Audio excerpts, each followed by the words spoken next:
Мен ул жигитке кабат яздым. Мен айтам, зачем вы так делаете? Мен айтам, вы же обещали, что не будете. Ну, я вот такой наивный человек.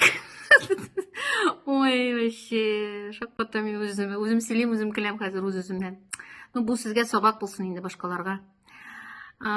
И мне там, зачем вы так делаете? Мне там, зачем другим продаете? Он еще говорит, нет, я просто забыл убрать объявление, короче, и удалил свое сообщение чатта.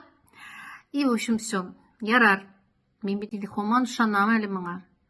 В итоге, ақша көшіргенде ол меңа бітінлей икенші реквизитлар берді, икенші кішінің реквизитларын берді. Мен шоңа көшірдім. И телефонын берді аның.